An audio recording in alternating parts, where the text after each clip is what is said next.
as much as parents and grandparents will tell you that their kids are their favorite subject, it's actually them. They're actually their favorite subject. They just won't tell you because that's not the politically correct thing to do, right? But they're literally dying to tell you their story. You just have to care enough to ask. Questions are incredibly important, but they're only important if you're using them strategically, okay? And the best way to use questions strategically is to stay in curiosity, stay out of judgment, get to know people.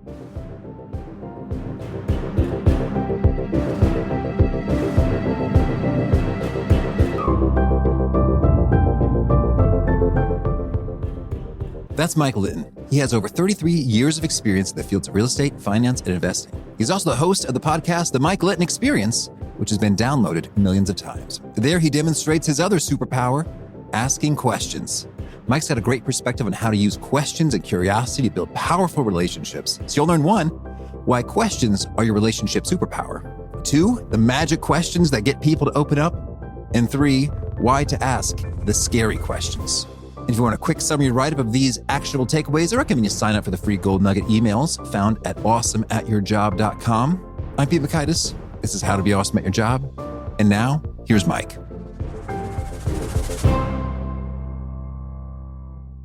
Mike, welcome. Thanks, bud. Great to be here. Oh, yes, it is. I am excited to be chatting questions, something I know you're deeply passionate about. Well, Could you maybe kick us off with a story of a time a question was oh so transformational? well, it's actually a series of questions, and it's one of my favorite stories. I just recently was hired by Southwestern College, a local college here, as an adjunct professor or adjunct instructor for real estate. And 20 some years ago, I was in National City at their adult education center, and I was teaching a class on how to succeed in real estate. There were 45 people in the room. And there was a young man in the corner with his hat on sideways. And every time I said something, he said something to his neighbor. And I got all of that I could stand because I'm a very patient person. It took less than 5 minutes. And I went back there and stood over him with my arms folded, just like his were. And I said, so I get the impression you don't think I know what I'm talking about. He said, I think you're full of fill in the blank, right? It wasn't a nice thing. Right, exactly, right. And I said, how about if I give you an example right here, live? Oh, I'd love to see this. And so I walked up front and I picked out the hottest girl in the room. And I walked up to her and I stuck my hand out and I said, hi, I'm Mike. And she said, hi, I'm Missy. And I said, Missy, have we ever met before? She said, no. I said, can I ask you a question? She said, sure. I said, where were you born? She said, Chula Vista. I said, great. Did you grow up in Chula Vista? She said, yeah. I said, what was your favorite thing about growing up in Chula Vista? She said, the beach. I said, great. What was your favorite thing about the beach? She said, the ocean. I said, what was your favorite thing about the ocean? She said, swimming in the ocean. I said, why is that? She said, because I never feel as free as I do when I'm swimming in the ocean. And so I asked her, I said, Missy, we've never met before. You and I have known each other now less than a minute. Do you feel closer to me than you did less than a minute ago? She goes, closer. I'm ready to marry you. Now, this kid in the corner, we never heard another thing from him. He hung on every word after that. I see. But here's the thing. All I did was ask her questions about her. And then I asked her questions about the answer she gave me. Right? Mm-hmm. Yeah. And so what we're not doing nowadays is we're not staying curious about the people around us, the people we're on the phone with, people we're working with, that kind of thing. And so my big thing, I was just at Stanford a couple of weeks ago giving a toast to a public speaking class up there. And I was the guest of their instructor. And I basically told her they gave me 2 minutes and you cannot go over. It's an absolute sin if you go over 2 minutes. So I got up and I said, listen, it takes me 30 minutes to introduce myself. So very quickly, everywhere I go, I try to add value. So I'm going to give you 2 items of value. Number 1, if you ever have stage fright as a speaker, love the audience more than you love yourself and your stage fright will go away. If you care more about them getting the message and you teaching them than you do about how you look doing it, you're going to be fine. The stage fright will go away. Next, I'm going to suggest to you that you do what I suggested both of my kids do, who are now 25 and 27. And what it was take out a word processor and the largest font you can on top, type out blank document, type out stay in curiosity. At the bottom, stay out of judgment. Okay. Print it up and post it on a wall somewhere where you see it every day when you're working, right in front of where you're working. So that when you're on the phone and you're working, you remember to stay curious about the people that you're on the phone with, about the world around you, about everything that's going on. If you'll do that, your life will be so rich, you won't recognize it. Oh, Mike, that's beautiful right off the bat. And what's so fun there is that series of questions. It's not complicated, doesn't require much memorization, but we've managed to go from basic facts. Fact, I was born in this location, down into something that is deeply meaningful to her very quickly. And in so doing, yes, you naturally have good vibes towards the person, because now you are summoning for them one of their most meaningful memories. And that feels good. And you were the one who made those good feelings happen in 1 minute flat. She had a state change, what we call a state change. Mm-hmm. She looked like she was getting euphoric when she was talking about how free she feels swimming in the ocean. And that's what this is about. It's about being curious enough about the person that you're in front of. And then it's about asking them questions about what they just answered. They're called piggyback questions. And all you're doing is you're caring enough to ask. You're caring, right? So after the class, she came up to me and she said, Mr. Litton, when I said I was ready to marry you, I was sort of half kidding. And I said, okay. She said, I'm 18 years old and I've stopped dating. And I said, may I ask you why? And she said, yeah. She said, the boys my age don't ask me about me. They only talk about themselves. And she said, I'm just sick of it. She said, you're the only man that's shown an interest in me other than my father. That's not good. Okay. Yeah, that is a sad commentary in terms of the state of our society. And also, call me optimistic, a fantastic opportunity for all of us to just show that interest, curiosity, and those questions, and great things happen. It happens everywhere you go. I went to a party the other day with my wife, and I don't think she enjoys going to parties with me because I become the person that everybody wants to talk to. And the reason for it is I'm curious about them. I ask them about them. And then another person comes along and we ask them about them. And then another person comes along. And all of a sudden we've got 5 or 6, 7 people standing there and we've got 5, 6, 7 life stories. And what happens is that group of 5 or 6, 7 people all of a sudden realize that they have something in common with this other person. Oh, my uncle went to Notre Dame. Oh, my goodness. Did you know so-and-so? Oh, so-and-so went to Illinois. Oh, did you know so-and-so? Oh, by the way, my brother was in AAU basketball. Did you have coach so-and-so? And all of a sudden it's like, you cannot believe how connected we are until we start talking about people's life stories. And that's what we do with our podcast is we have our guests share their life stories with us. The cool thing about it for our listeners is they get an opportunity. They've shared this with us. They get an opportunity to connect with our guests because of something that happened in their childhood or something happened in their life that they were able to connect with. And so something similar, right? We're all looking to connect. We're all looking to find something that we have in common.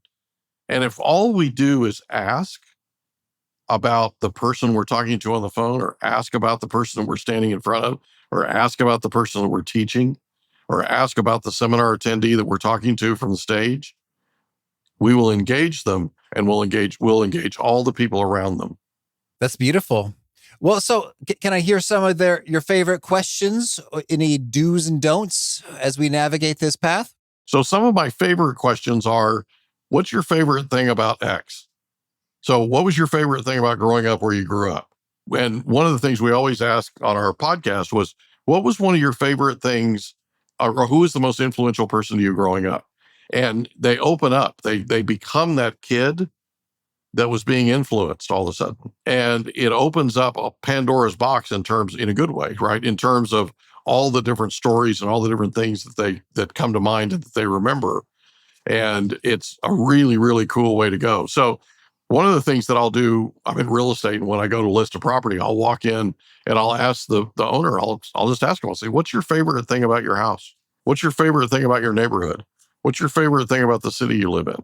Yeah. Because I want to know legitimately, I'm the one that's helping to sell their property. I want to know when a buyer calls, this is their favorite thing about the house. This is their favorite thing about their neighborhood. This is their favorite thing about their city. Yeah. That's so good, because otherwise it's quite likely it could blow right past you. If you were to ask me, I would say, we've got these giant screened cedar sliding doors on the back patio, which I've never really seen before. It's kind of novel. And it's just so fun in the patio. You can have it open, you can have it closed. And when I close, I always like to just give a nice deep smell of that cedar on both sides of the door at the same time. It's my weird little ritual. But it gets me in a groove of savoring the little things, like the outdoor view and the feeling of, I can enjoy sun and also be shaded in a patio at the same time. Exactly. And this smell.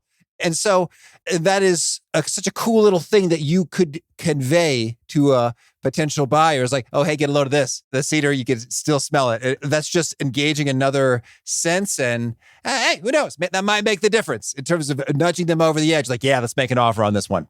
Yeah. The thing that seems to sell houses is the neighborhood. And so they'll tell you about their favorite neighbor 2 doors down that does a barbecue every summer, and they always invite the neighbors over and yada, yada, yada. You with me? And so it's the thing that sells it is the relatability and how friendly everybody is in the neighborhood and all that kind of thing. And they watch out for each other. And there are features in the house that'll help sell the house. But notoriously, the thing that grab onto is the neighborhood. That's powerful. Okay. What are some other favorites? Well, one of the things that I love to do is I love to ask people what it is that they do for a living and then why, right? In other words, how is it that you became a pilot? How is it that you became a doctor? How is it that you became a nurse? Whatever whatever it is they do. And usually there's a great story behind it, right? They had a dad that was a surgeon. They had an uncle that was their favorite that was a nurse.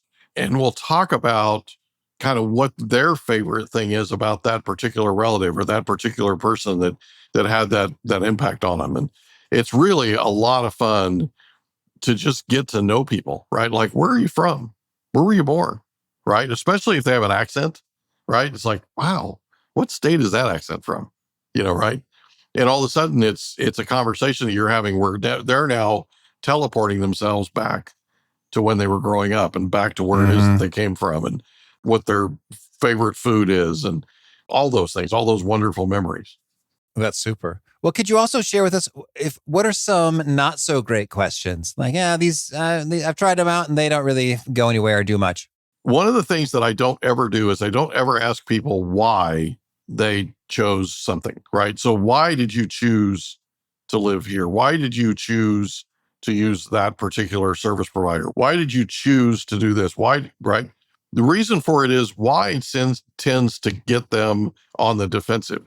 They tend to feel like that they need to defend whatever decision it was that they made. Okay. So why is something that I would avoid. Now, if you really want to connect with somebody on a deeper level and you've done your prep work to an extent where you've asked them about them long enough, you can go to the why question, but you have to get to a place to where you've earned it. You have to get to a place of trust. Okay. Yeah. And then it's like, I'm just curious, given the fact that you do this, I'm just fascinated by why you would choose to do that. Now, that is a different conversation. That's less accusatory. That's more curiosity involved, right?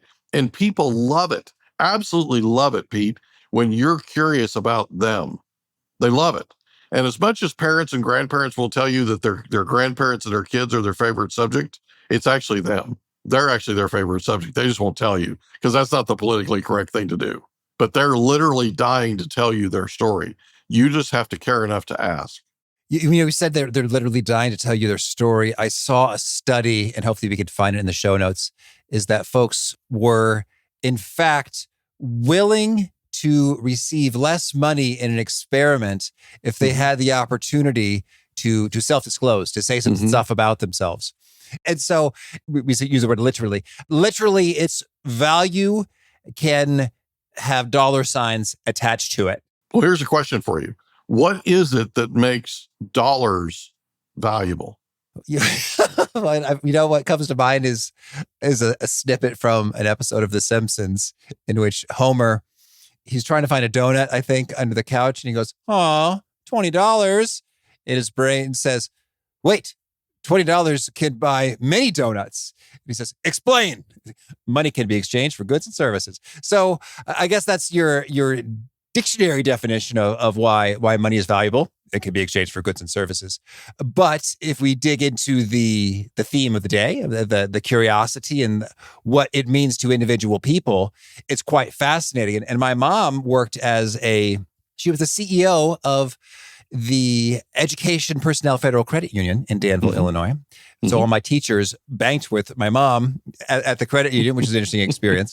So there was a constant conversation loop between the two and she'll tell you it was quite fascinating. Everyone's views of money could be so different and yet strongly held. So let me ask you this. What's the difference between their views?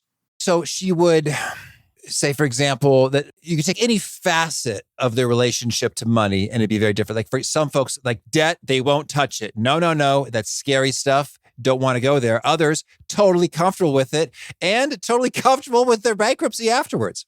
Is it possible to say that their value of money comes from emotion?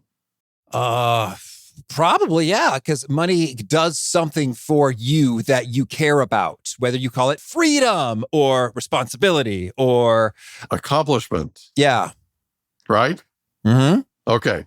So if you feel accomplished by getting X amount of money for something, yeah, and you're willing to take less if you're able to tell your story, how does that equate? It's because the value of getting more diminishes because you're now closer to that person and you've now had an opportunity to express who you are.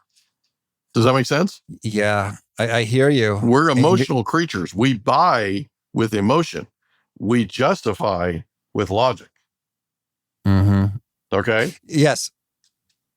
That's I exactly buy that. the reason. That's exactly the reason why that study says what it says. Because if all you do is get to know somebody and get them to a place to where they're comfortable and they're comfortable talking with you, all of a sudden they'd be willing to take less. All of a sudden they'd be willing to work with you. All of a sudden they'd be willing to figure out a way to sell you whatever it is they're trying to sell you, be it a car, a house, whatever, simply because they want you to have it. Why? Because you cared enough to ask.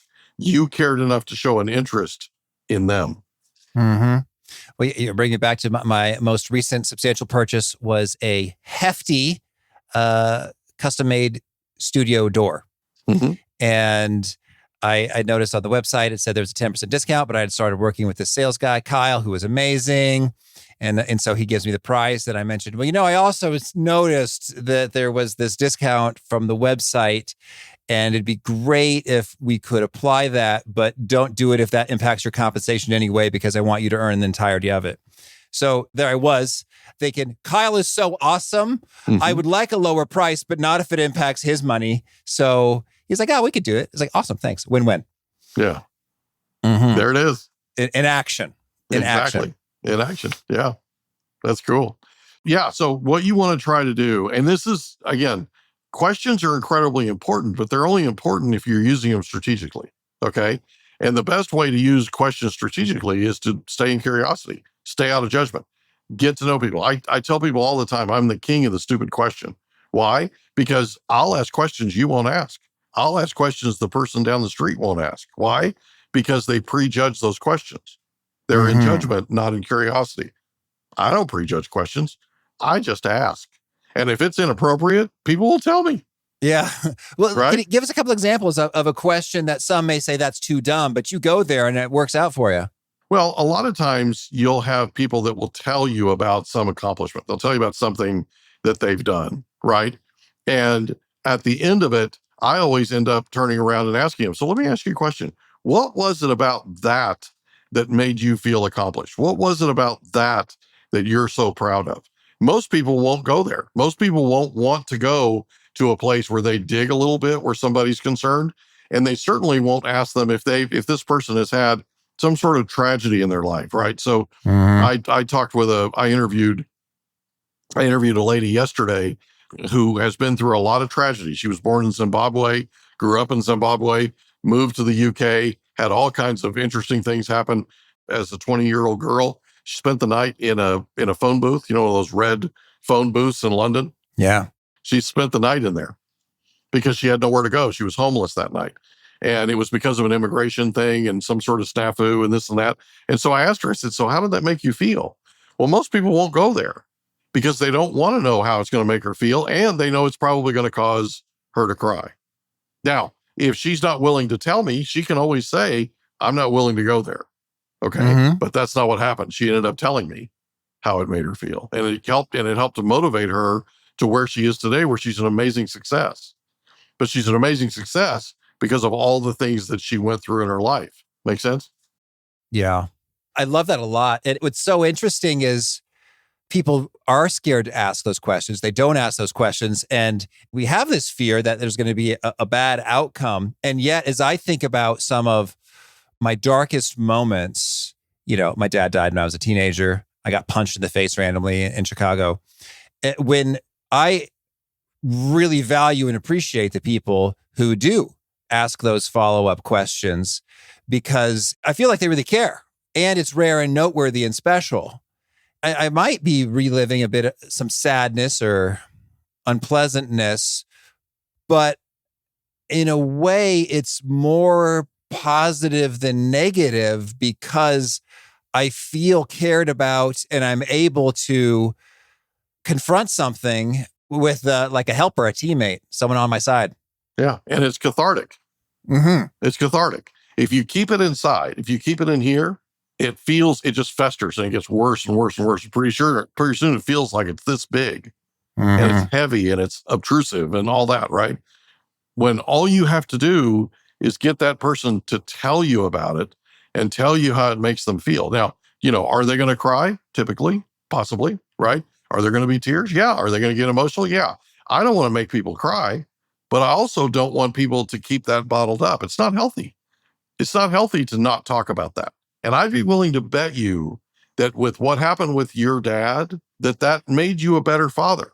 I'd be willing to bet you that it did. And I would ask you that question.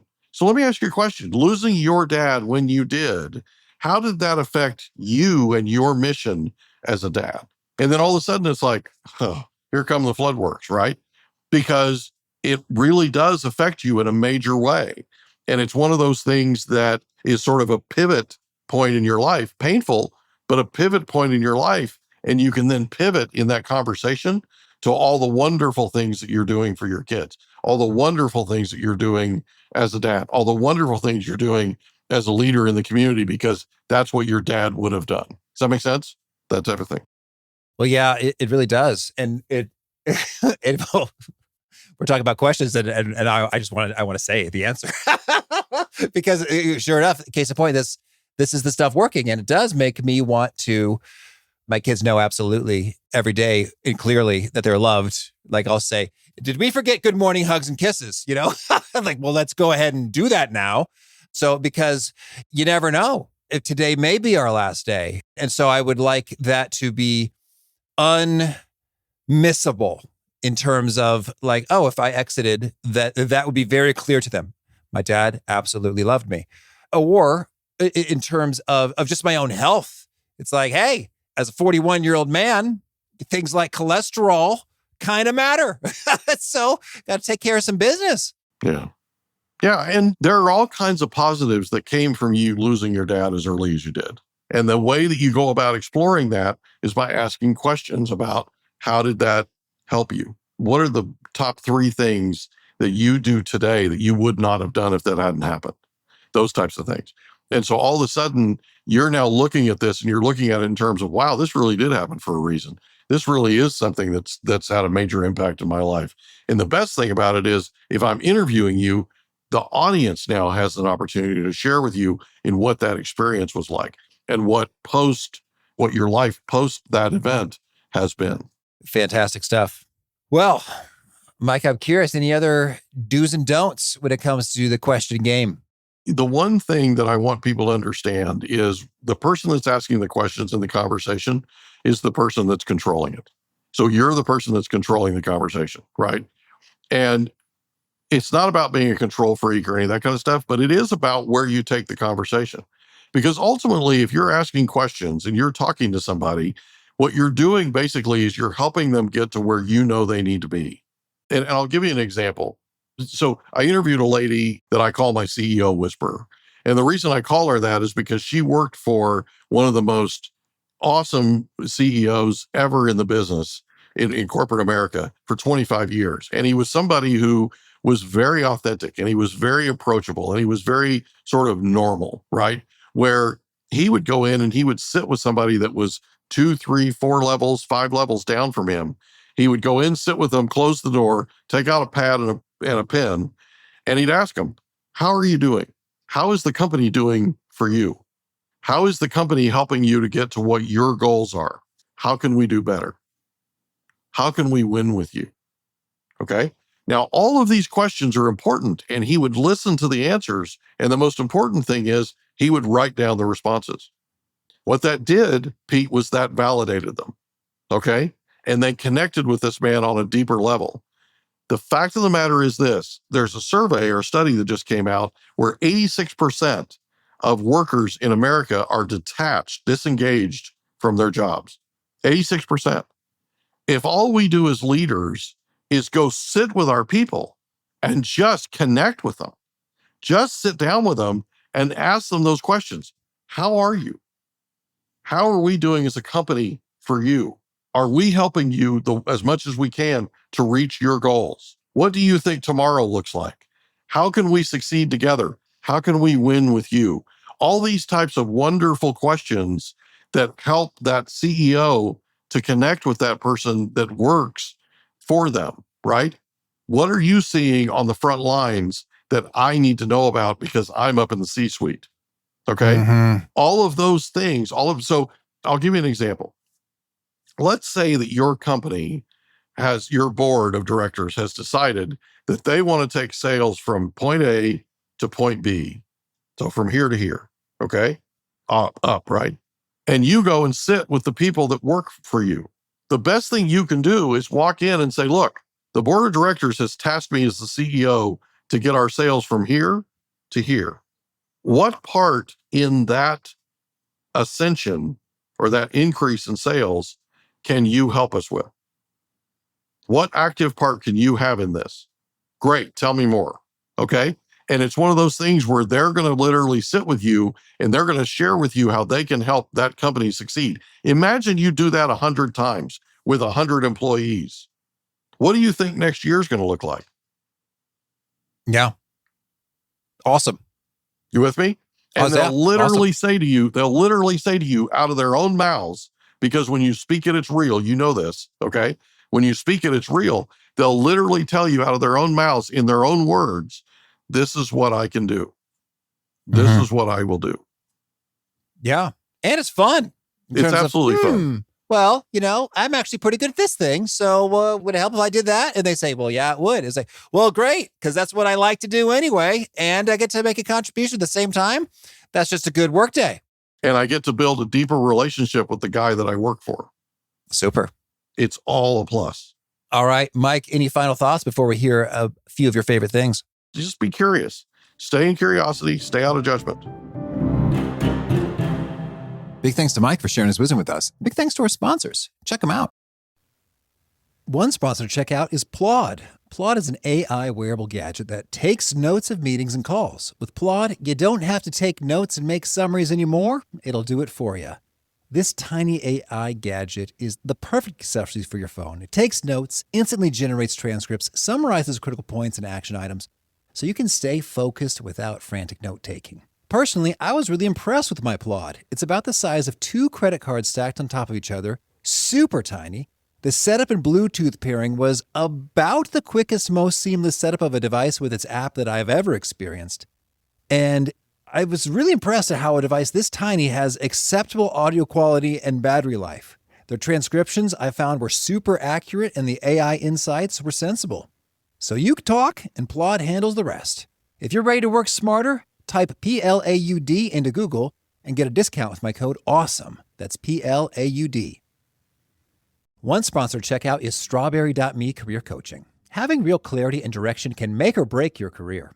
If it seems like you're putting in the work but not seeing your career take off, some coaching might be just the ticket. Strawberry.me matches you with certified career coaches who help you gain clarity on what you really want next in your career, develop a results-driven strategy, and stay accountable.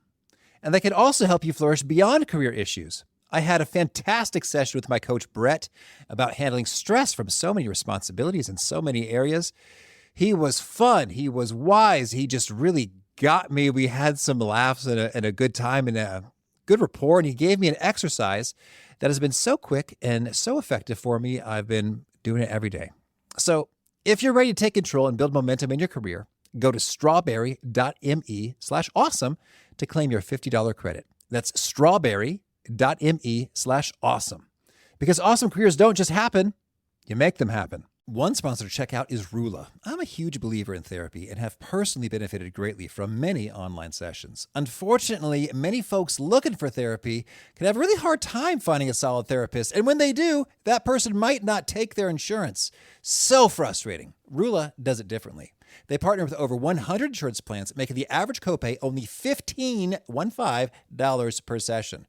On top of that, Rula goes deep, considering your goals, preferences, and background to provide you with a curated list of licensed in-network therapists and psychiatrists on target therapy and medication. No wait lists or any of those headaches. Thousands of people are already using Rula to get affordable, high-quality therapy that's actually covered by their insurance. Visit Rula.com/awesome to get started. And after you sign up, they'll ask you how you heard about them. Please let them know how to be awesome at your job sent you by going to Rula, RULA.com/awesome. You deserve mental health care that works with you, not against your budget. All right. Well, then let's now hear. Can you tell us a favorite quote? Something you find inspiring. What you speak is real. If you speak it, it's real. And a favorite study or experiment or piece of research? Yes, the 738-55 rule. And it's amazing to me how few people know about the 738-55 rule. Are you familiar with it? I think you're going to talk about the impact of our words versus tone versus nonverbal. Yeah, so you do know about it. So 7% of human communication is the words that you choose, like loquacious versus talkative, right? So 7% is your vocabulary. 38% of your ability to communicate to another human being is the way you say the words that you choose, your tonality, your energy, your congruency, your commitment, all of it, dedication, all of it, okay? 55%, more than half of your ability to communicate with another human being is body language. It's how you use your physical body. It's your facial gestures, it's your gestures, it's everything, okay? It's how you carry yourself. What's interesting about it is 100% of your ability to communicate with another human being is face-to-face. That's why video is such a big deal. But if you look at what we call the telephone quotient, it's 7 plus 38, it's 45. So 45%, less than half of your ability to communicate with another human being is verbal. So it's over the phone, right? So that's why when you're making phone calls, we suggest that you stand in front of a mirror, that you stand up, that you smile, because people can hear you smiling over the phone. Yeah, very good. And a favorite book? Nobody's Coming to Save You by a guy by the name of Scott Mann. Okay. And a favorite habit? Asking questions. And is there a key Mike Litton original sound bite that people quote back to you often? Mike time. So when I owned my real estate office, it was a very large real estate office. I had hundreds of agents working with me. I would get a phone call from them, and I still do, even now that we don't own it anymore. The agents that used to work with us would call me up and go, I just need 5 minutes of mic time. And what that meant was they had gone out into the world had beat them up, and they just needed 5 minutes with somebody who was sane and somebody who was positive and somebody who would listen to them. And that was me. Beautiful. And if folks want to learn more, get in touch, where would you point them? Probably LinkedIn. Just look up Mike Litton at LinkedIn. And then I have this podcast called the Mike Litton Experience. You can Google it, where anywhere you get your podcast, Spotify, Apple iTunes, Amazon, anywhere you get your audio. And then also we have a YouTube channel, the Mike Litton Experience. All right. And a final challenge or call to action for folks looking to be awesome at their jobs? Stay in curiosity, stay out of judgment. All right. Mike, thank you. Thank you, bud. This was fun.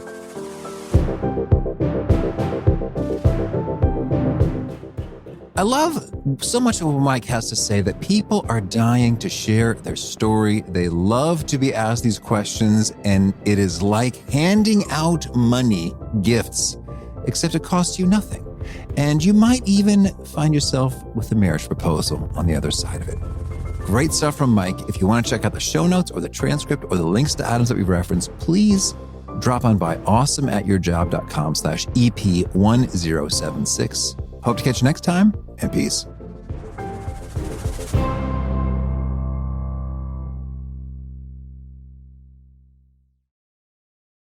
E-commerce business owners know a successful business keeps customers happy. That's why smart retailers use ShipStation. Turn shoppers into loyal customers with cheaper, faster, and better shipping. Manage all your orders and returns in one place and save up to 90% on rates from all the global carriers. Go to shipstation.com/program to sign up for your free trial. No credit card required, and you can cancel anytime.